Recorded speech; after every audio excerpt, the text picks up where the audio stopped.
घोरवैद्याय नमोऽस्तु तस्मै Namami तन्वन्तरिमादिदेवा. Hello guys, welcome back to my channel and welcome back to an all new episode of Carrie on Adventures. Today is going to be a really special video. I am so excited to share with you guys my journey through Sri Lanka and my experience that I had with Ayurveda. I'm gonna be honest, Sri Lanka was not on my bucket list. It wasn't a place that I knew I would go to, and it just wasn't on my radar. But when my boyfriend Alex, who you guys know, and his brother Marco, the Vaga brothers, if you haven't checked them out, you definitely should. They are travel vloggers. They asked me if I wanted to go to Sri Lanka. I was really excited because it was a place that I didn't know much about. I didn't know what to expect, and I was excited to just go in with an open mind. As I was prepping and packing to head over to Sri Lanka, I started learning about something called Ayurveda, which I didn't know anything about, which I'm very surprised I didn't know much about it because Ayurveda has so many practices within it that I practice in my day-to-day life, and there's so many elements that I speak about on my channel with you guys all of the time. So the more I learned about Ayurveda, the more I wanted to learn even more and share with you guys. So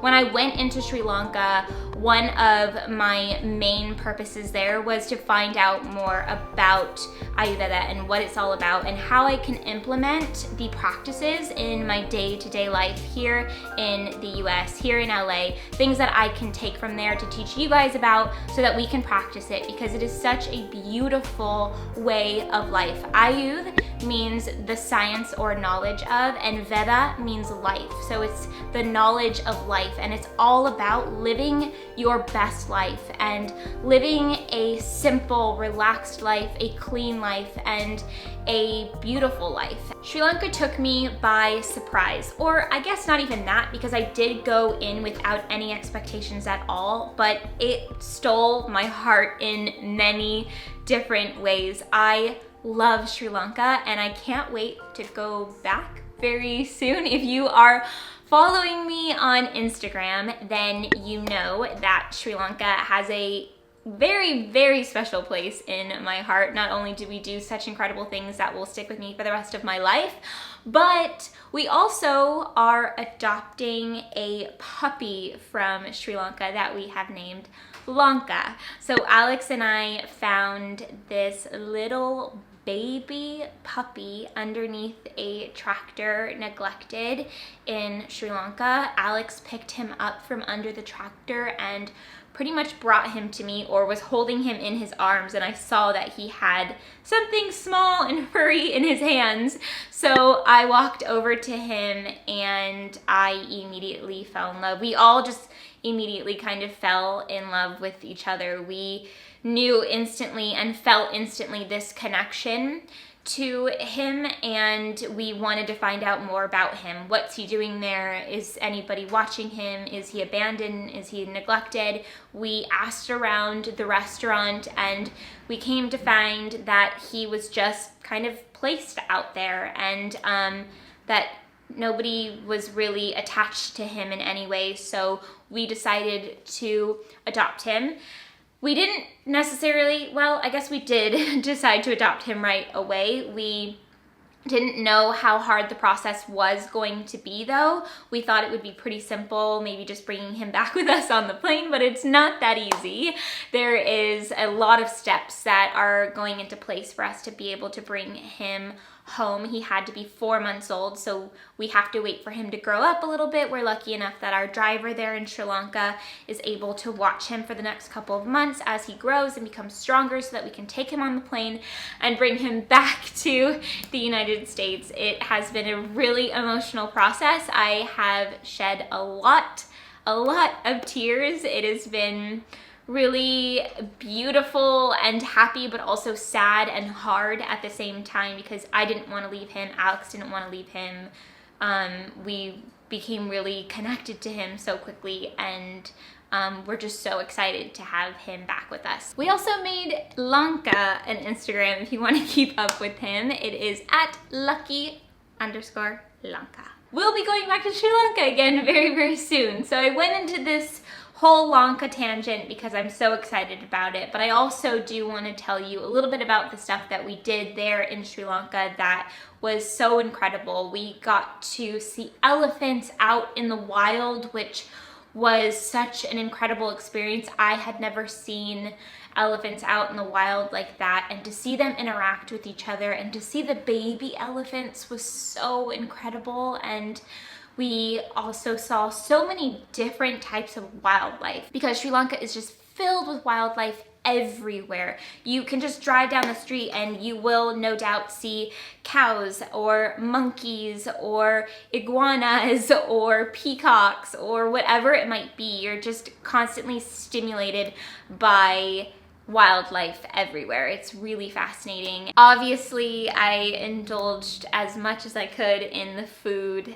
Everything was so delicious. I really love curries and dishes like that, and so really embracing the culture and the food that they have there was so nice. There is something there called dal, which is D-A-H-L, and it's this curry with lentil, and it's in like a yellow curry sauce, and it's so delicious. We had so much dal every single day. We also took the most stunning train ride from Nuwara Eliya. Sorry if I'm pronouncing that incorrectly.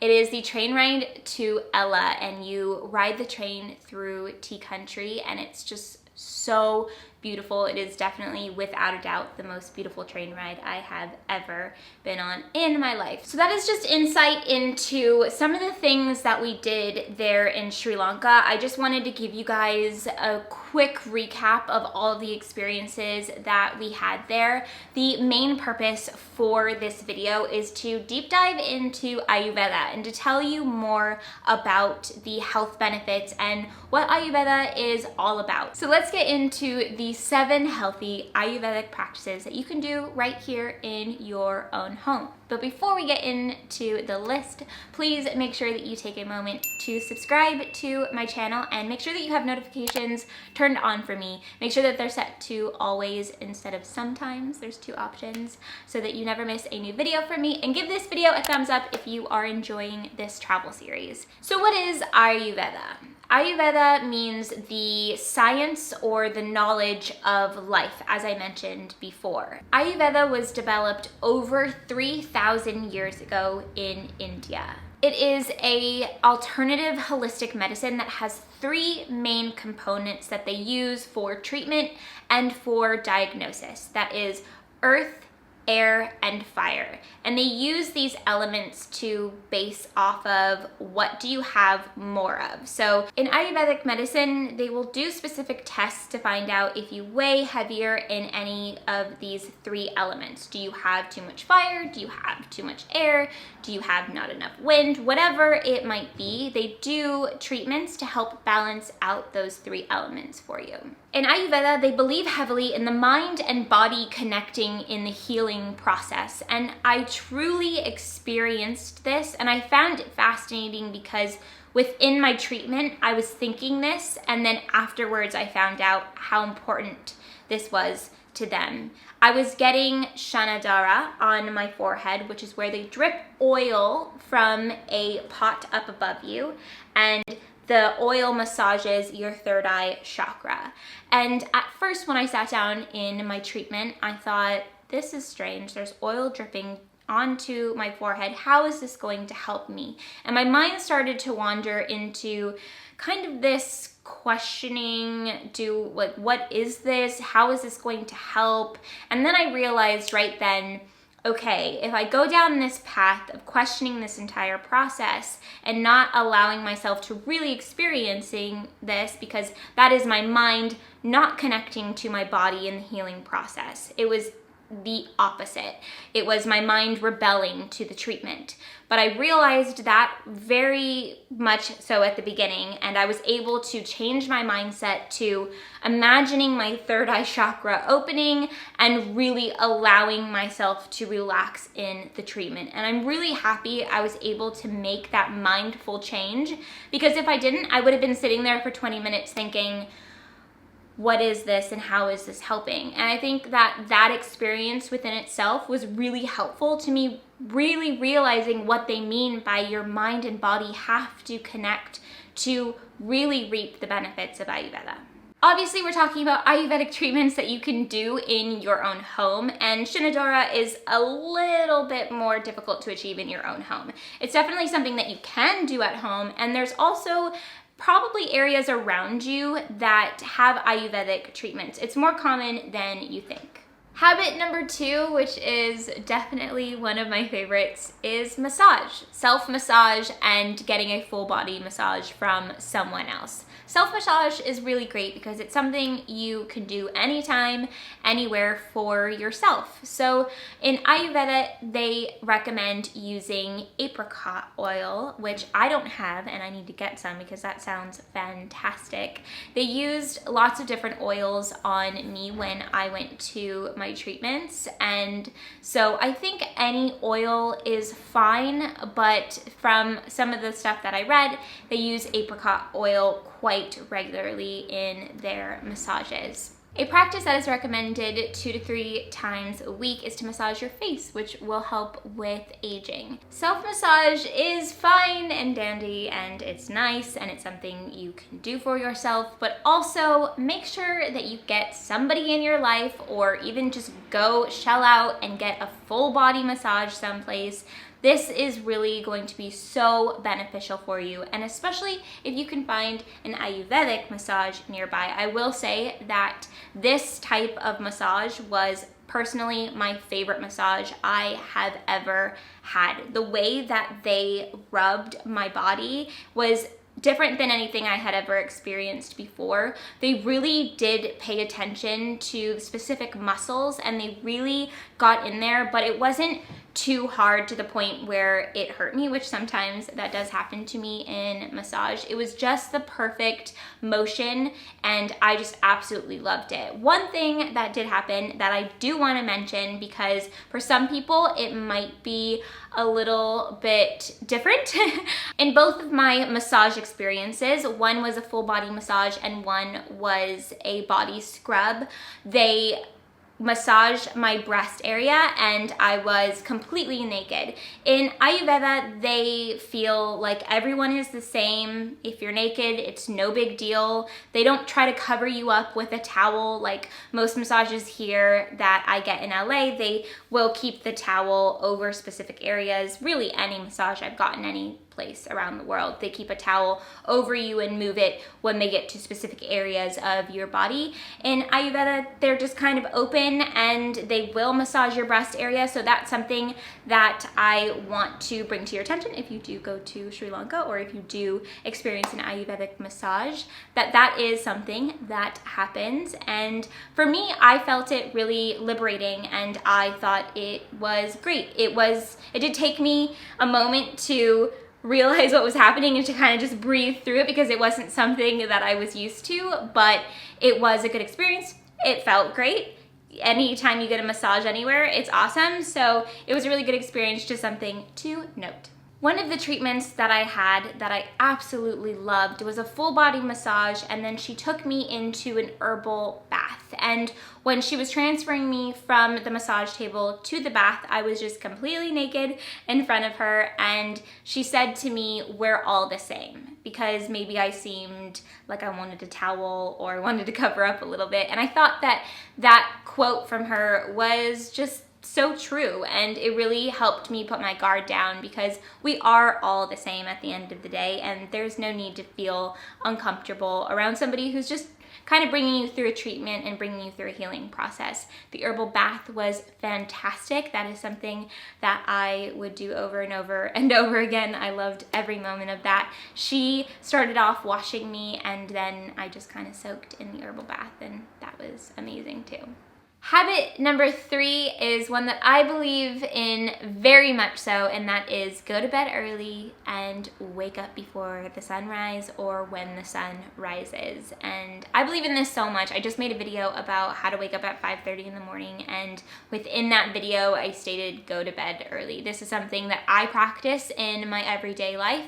I believe in this Very much so. I believe it helps with so many different things. It helps with anti-aging, it helps with stress levels, it helps to just feel good and happy. It helps emotionally. It's just so beneficial in so many different ways. I think a lot of us have tendencies to stay up late watching something, or even working, or just going out drinking, or whatever it might be, and it really weighs on us over time, and we don't even necessarily realize it in the moment, but it does take a toll on us and it does affect us negatively, and we don't even realize it in that moment. Ayurveda believes that you should shut down earlier, so at least 3 hours before you want to go to sleep, you should start decompressing, which is something I truly believe in. I think it makes so much sense to start making your mind recognize, okay, this is my routine. This is what I do every night. We're decompressing, we're releasing stress, we are taking a warm bath, we're having a cup of tea, we're getting into soft, comfortable clothing, and it is a process that will bring you to a really great sleep. And after a really great night's sleep, you can wake up in the morning with the sunrise, which is such a great way to feel like you are really taking advantage of the day.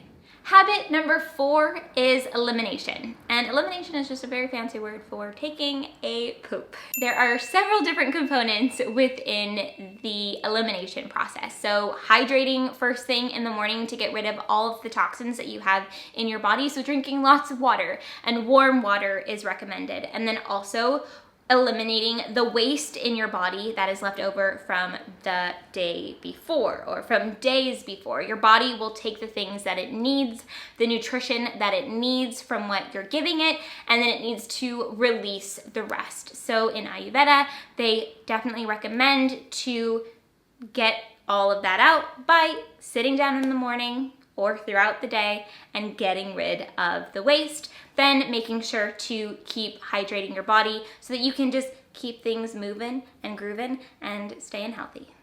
Habit number 5 is the process of sweating it out. Fun fact, our skin is the #1 organ of detoxification, which is quite cool. So what we want to do is sweat out this very large organ.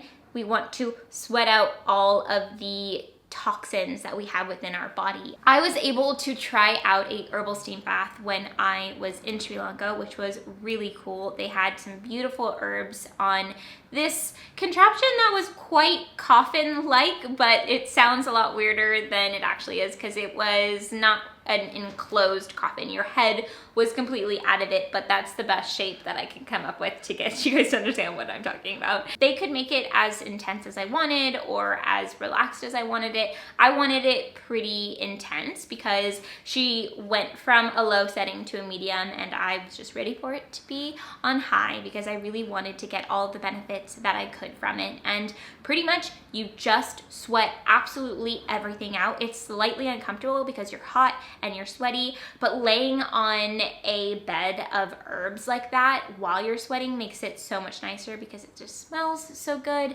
And if you really just allow your mind to really understand the process that your body is going through, it is extremely beneficial, and you feel so good afterwards because you can literally feel all of the toxins just rising out of you and just kind of dripping off of the bed. It is such a wonderful experience. I really loved it. I would love to do it again here in LA. A sauna is quite like it. It's very similar, but the only thing about a sauna is that you're kind of having to sit down and you don't get to be laying in a bed of herbs, which is quite nice. So I would definitely do that again. So any type of sweating that you can do is a really important part of the Ayurvedic medicine because they just want you to get rid of those toxins through sweating it out. A hot bath is something that you can do at home that is very much so like that. If you take a hot bath and just relax, allow your mind to just focus on the benefits of sweating and having warm water on your body, and then just making sure that you stay hydrated throughout the process because you're losing toxins and then rehydrating yourself with good old H2O. Habit number 6 is healthy eating. A main component of Ayurveda is making sure that what you put into your body is good for you and giving you some good healthy fuel. They believe heavily in a plant-based diet, which I think is so great. And if you are somebody who can live plant-based, you are incredible. That is so fascinating to me, the people that are able to do that. For me, what I pull inspiration from there is to just add more plants to my diet, because a plant-based diet is going to really help you clear out your system. Plants are so good for you, and there are different times of the year where our bodies will actually crave specific plants that come from the earth that are in season, or our bodies are just, we have to have these types of plants to just really help fuel us and keep us feeling healthy and looking healthy as well. And a part of healthy eating that's really important is to be present with your meal. I think a lot of us can just kind of stuff our mouths throughout the day because we have to eat and we're doing so many other things. But if you really take a moment to appreciate your food and to express gratitude for even having that food before you eat it, the whole process of consumption and eating and digesting and everything, if you're just more aware of that, the process will be so much more beneficial for you. And anytime that you're eating over 3 times a day can be considered emotional eating from an Ayurvedic standpoint, and they like to keep things at around 3 meals a day, which is quite common for many people. But I know for me, I like to do like little meals throughout the day, so sometimes I will have more than 3 meals. I think it just really depends on your diet. I think you can pull inspiration from the Ayurvedic guidelines where you see fit in your life and what makes sense to you. Habit number 7 is to practice easeful living. And this is something that is really dear to my heart and important, and something that we talk about on this channel a lot. Relaxing and realizing that life is much simpler than we all make it out to be. Obviously, there's so much going on in the world all of the time, and there's so much that we can focus on. There's so much that can stimulate us on a day-to-day and that can stress us out. But if we really pay attention to living a relaxing life and living as easefully as we can and in the most mindful way possible, it's going to be so beneficial for our health. Sitting in silence is a practice that I really love as well. Sitting in silence is pretty much meditation, and in Ayurveda they recommend sitting in silence and also meditation. Both of the things are really important, and if you are someone who can't fully meditate, sitting in silence is pretty much meditating. It's the first process of it. I really like it because it really helps you become more mindful, and I think it's nice to do nothing, absolutely nothing sometimes. That is it for my Sri Lanka recap. A lot of you guys were asking me if I was going to create a vlog or a video on Sri Lanka, so here it is for you guys. I hope that you enjoyed learning more about Ayurveda. If you guys know more about Ayurveda and the Ayurvedic medicine, please let me know in the comments because I'm really enjoying learning more about it. I will definitely be sharing with you guys more about our journey back to Sri Lanka. Make sure that you guys keep up with Lanka on Instagram. We made him an Instagram. His Instagram is @Linky, and just added to Lucky and Lanka in one word. It's @Lucky_Lanka, and we are going to definitely capture the experience of us going back to Sri Lanka and getting him, and we are so excited to have him back in our lives. So thank you guys so much for watching this video. Please make sure to give it a thumbs up, and I will see you guys very soon in the next one. Bye.